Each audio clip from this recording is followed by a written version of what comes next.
The major scale is one of the most popular scales in music. We use it all the time.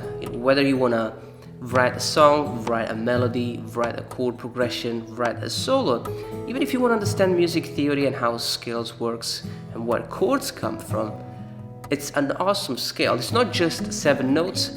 The entire music theory gravitates around this scale, and so it's really important that we understand the things that we can do with this scale. Now in this video we're going to learn how to visualize the scale in different positions of the neck using the root note, and I'm also going to show you how to use it over a backing track to create beautiful melodies.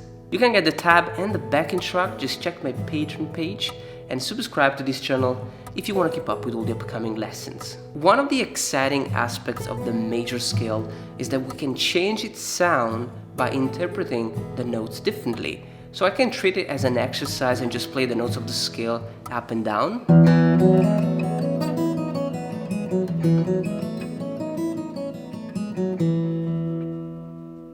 But I can also use the same set of notes and add a pause between some of the notes, and it suddenly becomes more musical and really cool to play.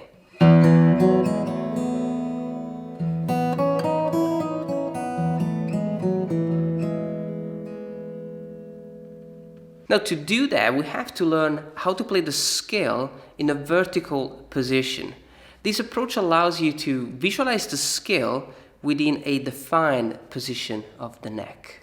Now the level number 1 though will be to learn the scale structure. The major scale follows a precise interval structure. The interval is just the distance between 2 notes. So for example, if I play the note E and then F, it's a distance of 1 fret, which we call semitone. And if I play the note E and then F sharp, this is a distance of 2 frets, which we call a tone. The interval structure for the major scale, starting from the root note, is tone, tone, semitone, tone, tone, tone, and semitone. So every time we have the tone, we're gonna go 2 frets up. Every time we have the semitone, we just go 1 fret up. So starting from the note E, we're gonna have the tone, so we're going up to the F sharp on fret 4, and then we have another tone on the fret number 6, the G sharp.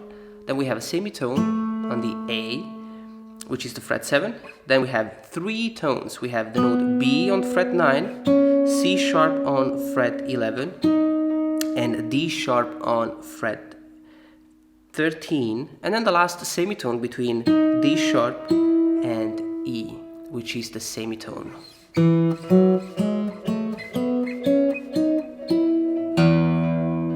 And this is the E major scale. Level number 2, visualize the root note. It's easier to play the scale in vertical positions if you have a reference note. We're going to use the root note. For the first position, we have the root note here on the D string fret number 2, which is the note E, and also the low E string and the top E string. So in this position, I'm going to play the scale like this.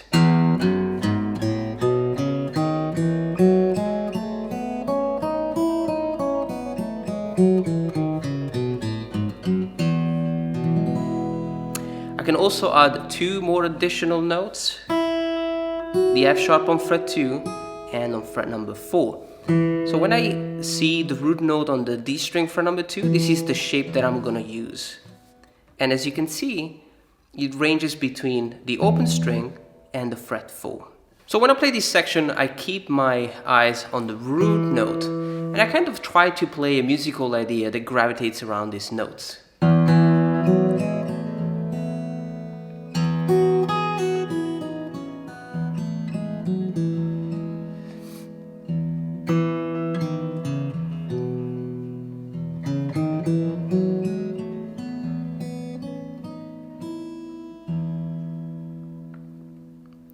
Now I'm going to roll the example with the backing track so that you can play along when you feel ready.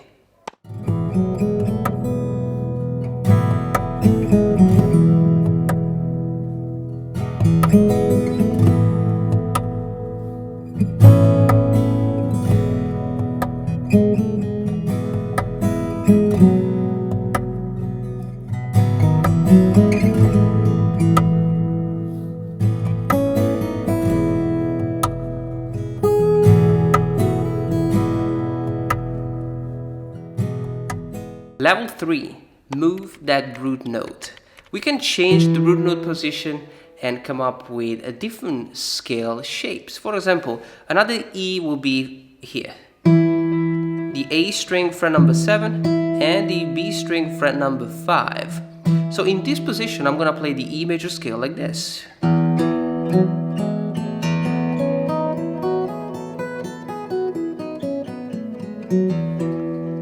So always have my eyes on the 2 root notes, and I build the scale around the root note.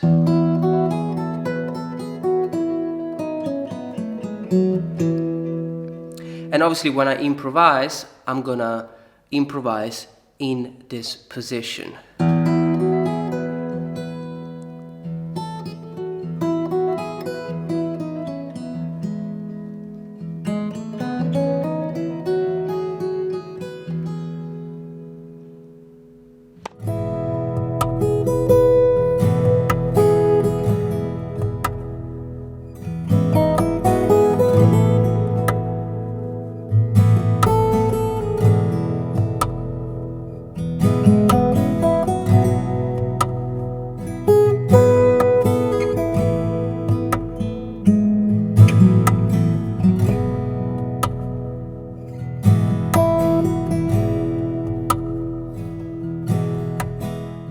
The next set of root notes, we have it here. So you have the A string fret 7 and the G string fret number 9. So this is a different position, and the scale that I'm playing here is this one.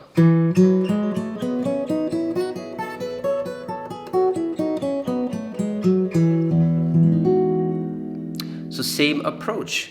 Always keep an eye on the root note.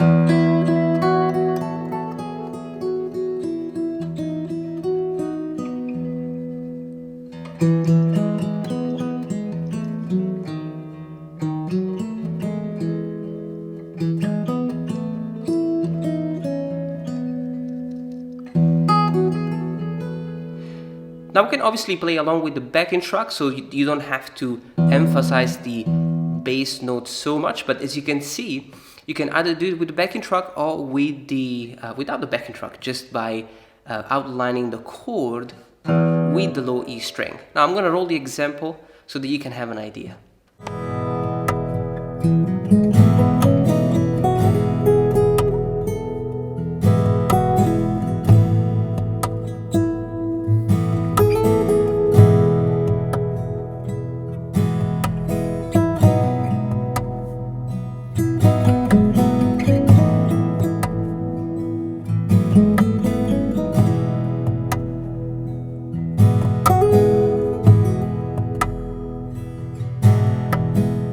Now next position, the root note here.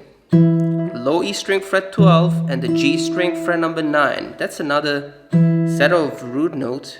You also have the top E string fret 12. So in here you can play the E major scale.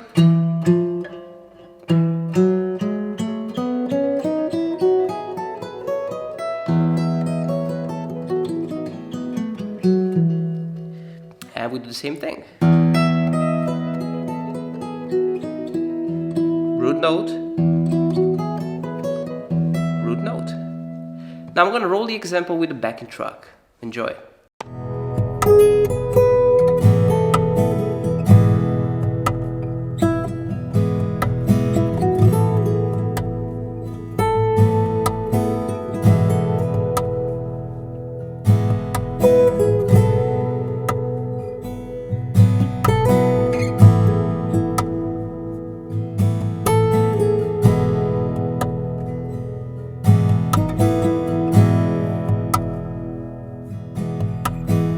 Now last position, root note here, fret 12 and D string fret number 14. The scale shape is this one.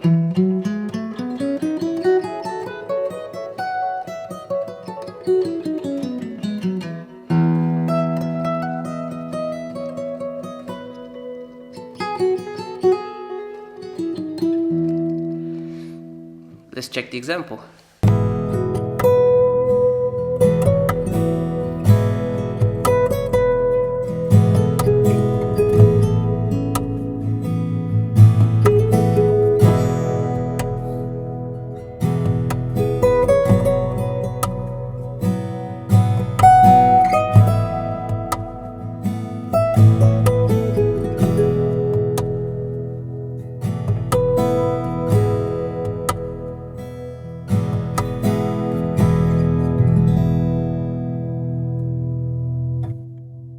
Level 4, add the notes of the chord. You can add more reference to the root note. For example, the note of the E major chord. We are playing the E major scale. So I could add the root note, the major third, the G sharp, and the B string open, which is the 5th. So I have E, G sharp, and B. E, G sharp, and B. And E and G sharp. So I have a set of notes that I can add to the scale as a reference. So every time I have this shape, I know that the scale is this one. And when I improvise, I want to land on some of these notes. So I can start with the major third, the G sharp, which is beautiful. I finish with the E, which is the root note. I finish on the B, which is the 5th. And I can finish on the root note. Obviously there are different chords. In this position we have that. And then when the root note is here, we have this chord. It's like a C major chord shape. So that's another shape.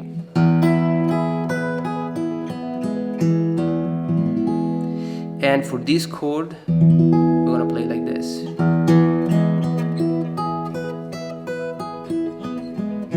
So as you can see in this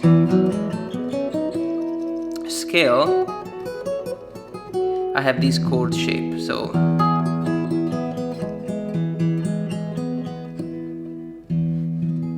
and for this chord, for this octave here, we're gonna play this chord.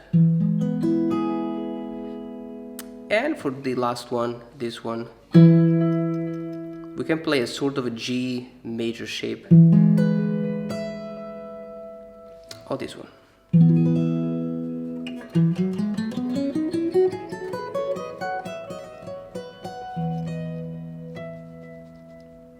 Level 5, connect the positions. Obviously, nobody wants to stay in one position forever. So we're gonna kind of learn how to connect two different boxes. Now, there are two different ways. If you try to navigate through multiple positions, it can be quite difficult. So if you try to play like this,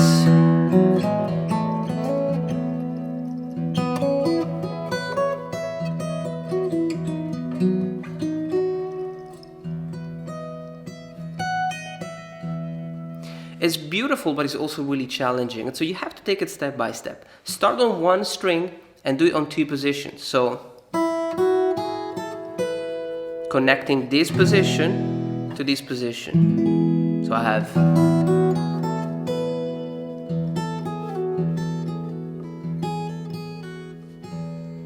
and it's really beautiful that I'm moving up a little bit.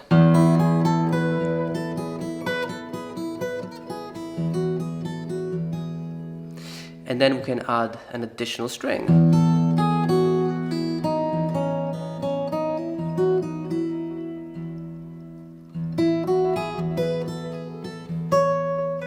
Then I change position.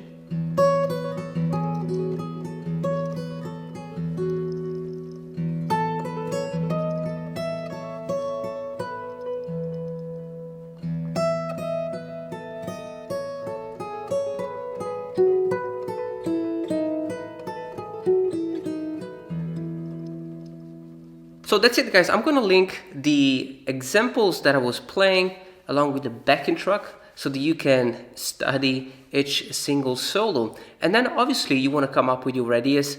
You never wanna just copy what I do. Make sure that you come up with your things.